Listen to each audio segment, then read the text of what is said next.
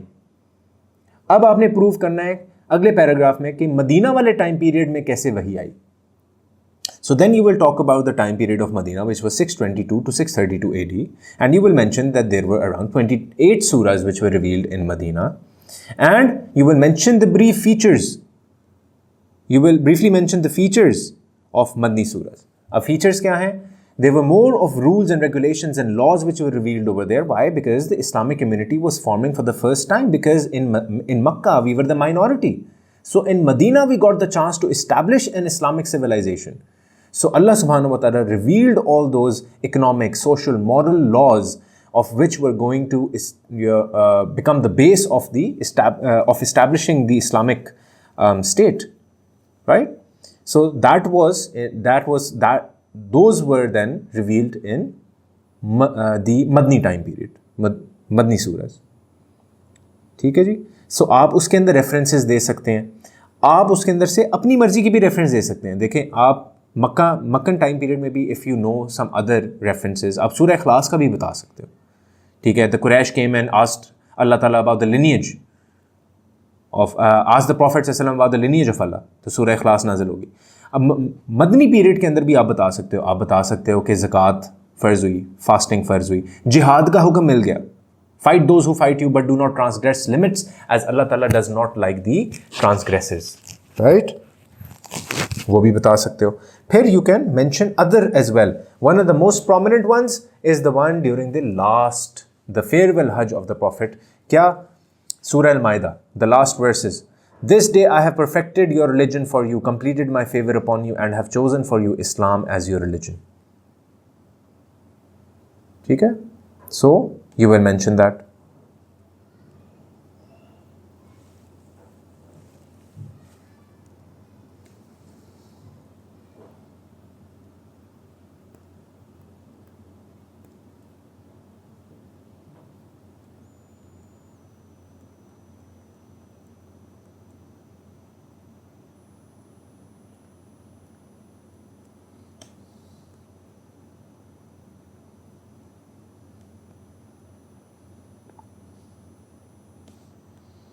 एक minute wait करें ज़रा।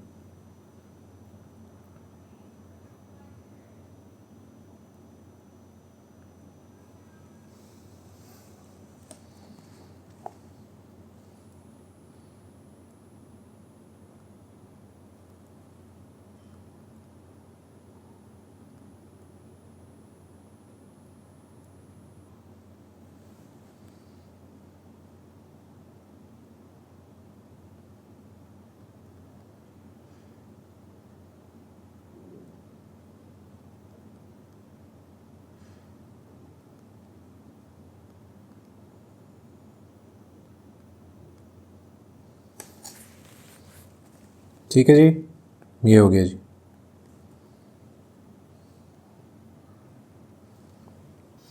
Alright, I'm going to move ahead with the next question. Okay जी, अब इसी का बी पार्ट क्या था? इसी का बी पार्ट है, what does the prophet's first experience of revelation tell us about the nature of prophethood in Islam. सिर्फ प्रॉफिट मोहम्मद सल्लल्लाहु अलैहि वसल्लम की प्रॉफिटहुड का नहीं पूछा हुआ, नेचर ऑफ प्रॉफिटहुड, नबूवत की जो नेचर है इस्लाम के अंदर, वो हमें कैसे, पहले प्रॉफिट की जो पहला एक्सपीरियंस था केव ऑफ हिरा का, उससे what can we extract from it to understand कि what does it mean, what does prophethood mean in Islam, what is the nature. So you have to mention all of these things. अब इसके लिए आपके पास 100+ words लिखने हैं in 5 to 7 minutes, okay, minimum 100 words लिखने हैं आपने। अब इसके अंदर कौन कौन सी चीज़ें आपने कवर करनी है? आपने first experience of cave of Hira बताना है कि that was a miraculous event, ठीक है। सो जो नबूवत आती है that is through miraculous events. फिर इट इज़ अल्लाह ताला's choice and it was predestined by Allah ताला। इट इज़ नॉट कि किसी नबी को जब वो नबूवत से टाइम से पहले उनके पास कोई चेकलिस्ट नहीं थी कि आपने ये चीज़ें कर लेंगे तो आपको नबूवत मिलेगी। Neither does that happen. It is all due to Allah Ta'ala selecting whoever He wants to choose.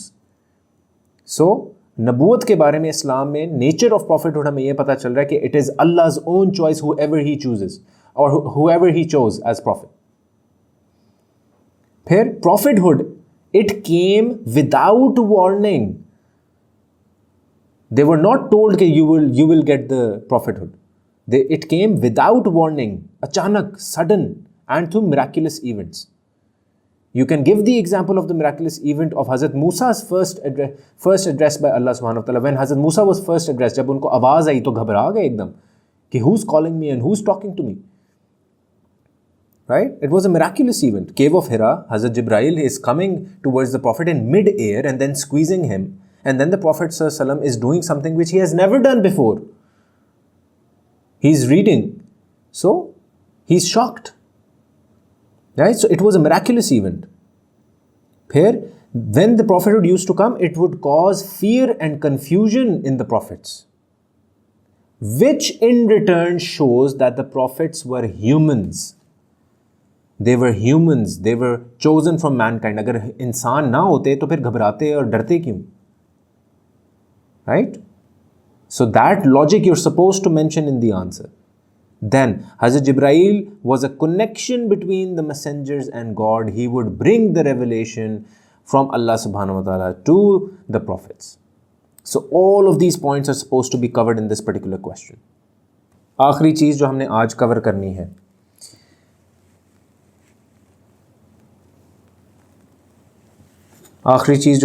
करनी है, preservation of Quran during the life of the profit. एक तो है ना कंपाइलेशन ऑफ कुरान. कंपाइलेशन का मतलब कि बुक फॉर्म में उसको कंपाइल किया गया, वो इसके बाद करेंगे, वो कल करेंगे. अभी हमने क्या समझना है? Quran was preserved. So Quran was preserved completely during the life of the profit. पूरे का पूरा लिखा जा चुका था, डिफरेंट पीसेस पे था. किसी के पास थोड़े से पीस थे, किसी के पास कुछ पीस था, किसी ने मेमोराइज किया हुआ था. सो इस तरह कुरान प्रिजर्व हो चुका था, but it was not compiled into the form of a book.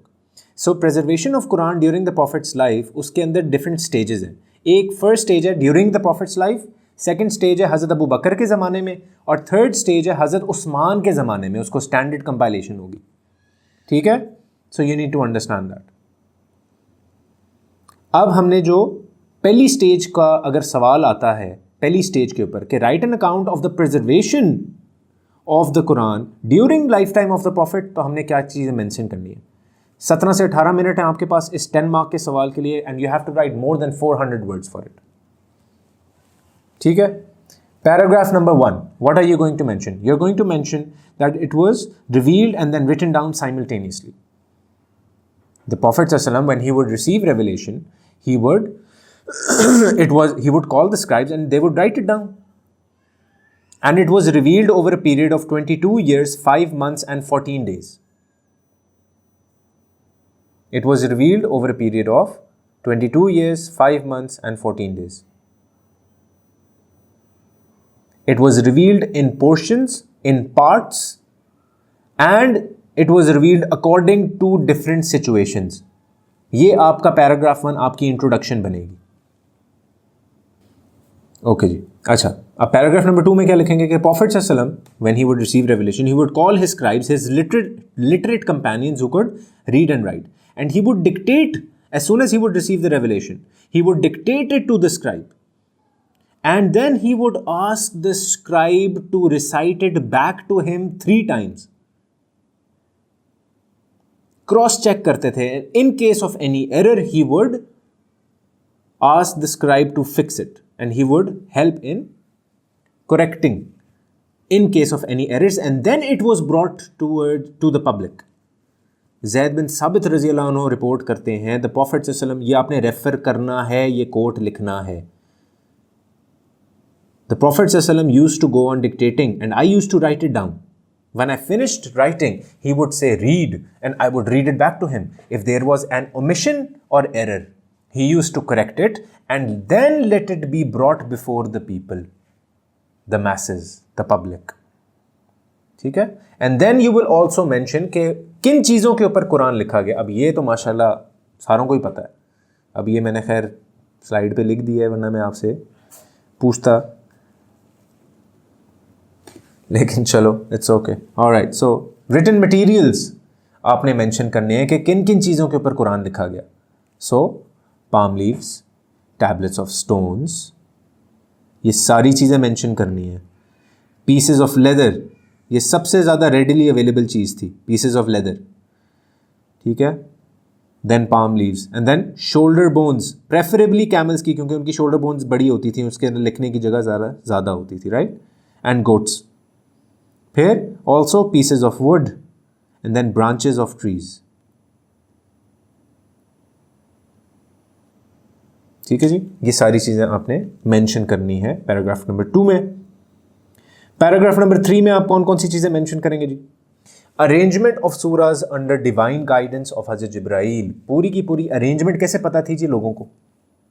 क्योंकि द प्रॉफिट सल्लल्लाहु अलैहि वसल्लम, व्हेन हज़रत Jibril would come to him, he would tell him through the guidance, by the order of Allah सुब्हानहू व तआला, हज़रत Jibril would tell the prophet सल्लल्लाहु अलैहि वसल्लम where the verses would be placed and in which surah, in which order. So the order of revelation is different from the order of compilation. आपको समझ आनी चाहिए कि जो ऑर्डर ऑफ कंपाइलेशन है ये फ़र्क है, ऑर्डर ऑफ रेवलेशन फ़र्क थी. सो द प्रॉफिट सल्लल्लाहु through the order of Allah Ta'ala, through Hazrat Jibreel, he came to know about the order in which it was supposed to be recited. And you will then quote the words of the Prophet Sallallahu Alaihi Wasallam. Write this verse in the chapter where such and such verse occur. So that is how he would tell the Sahaba of where to put and where would which verse occur in the Quran, in which surah it would occur.